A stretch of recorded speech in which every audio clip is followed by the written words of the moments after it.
Good morning from a very sunny London. So yesterday I did a little bit of a video blog on being gay, Catholic and living in London. And I actually got so many views and so many comments that I decided to continue a little bit of the theme. And so the vast majority of comments were really positive. However, it's true that there were one or two that people just didn't understand. And I guess for some people it's like, well, they're so obsessed with the sinful gay sex and what about this and what about that.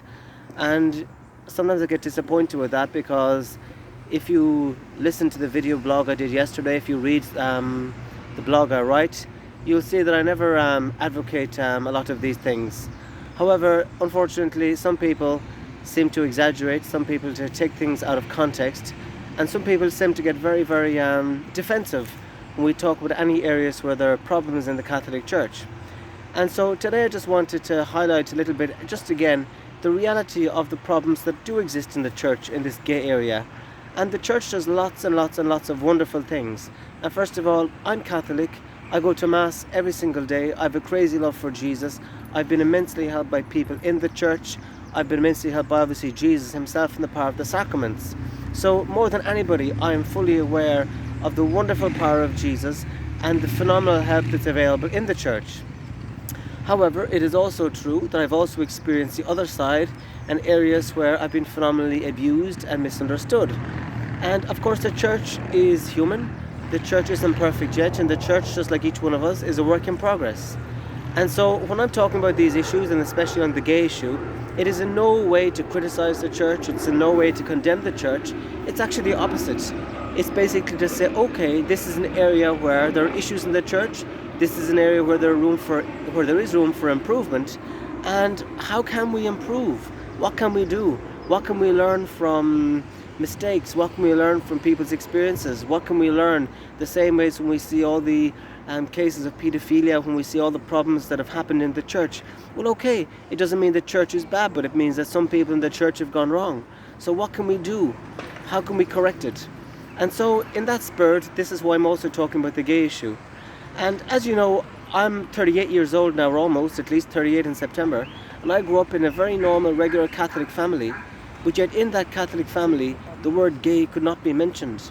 And for some people, they think if I'm saying gay, I'm automatically presuming and advocating a gay lifestyle, gay sex, etc. When I say gay, I just mean a same-sex attraction, a man attracted to a man. And in many cases, a man who says he's attracted to a man with same-sex attraction, gay, whatever words you want to use, in many cases, he's condemned, he's shunned, he's shamed before he ever does anything. I know a man, he's 60 years old now, and he said to me he's lived single all his life, he's a good Catholic man, he goes to confession every month, I think once a month, he goes to Mass every day. And he said to me recently, he said, you know, Michael, I'm glad that when I was 15, nobody told me what the next 35 years of my life would be like. And I said, why? He said, well, you know what? I would surely have killed myself. And I found it a very sad thing to say.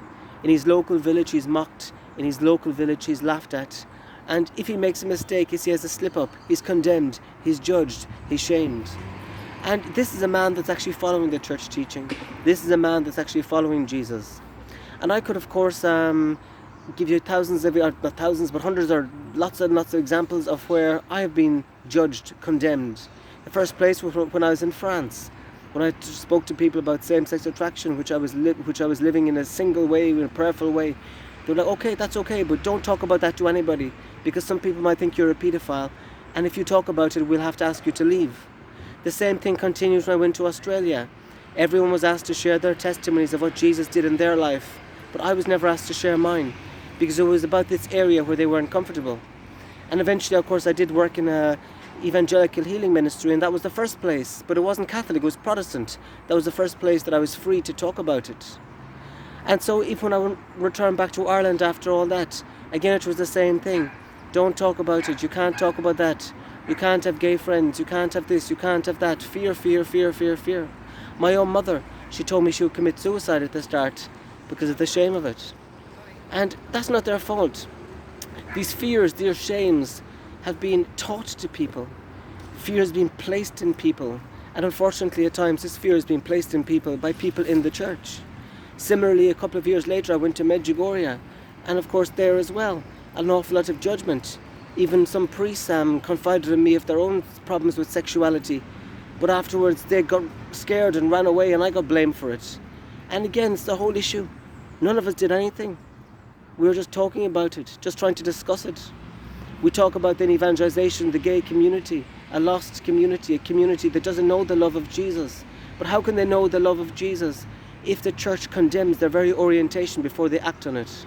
And so I guess my message is simple. It's for us not to judge, but also it's for whoever is listening to this talk not to take it out of context.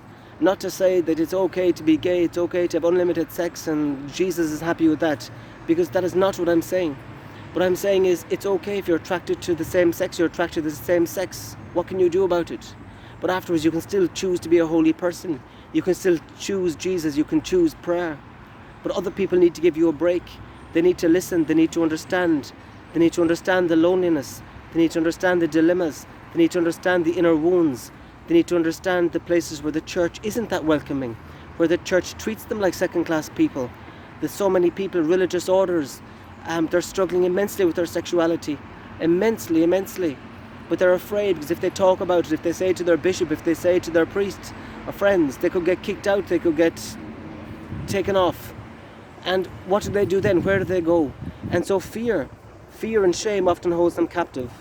So my prayer is simple, that we'll grow more in prayer, more in sexual purity, more in purity of our intentions, more in love for Jesus, more in love for the sacraments, and that we can be really healing ministers and witnesses of God's love. And it's nothing to do with sexuality, whether you're gay, straight, whatever, it's the same thing. We live in a society nowadays where sex is everything and prayer is nothing. And so let us all come together. Whether you're watching this, whether you're gay, whether you're straight, it doesn't really matter, because you're a child of God. And so let us come together and let's invite Jesus into our hearts, and let's set the world on fire for people to know that the real love that they're looking for is the love of Jesus, and that may they find that love of Jesus in the church, in the sacraments, but may they also find it in each one of us. Thank you for listening. God bless you, and may the Holy Spirit come in each one of you very, very strongly tomorrow. Amen. Hallelujah.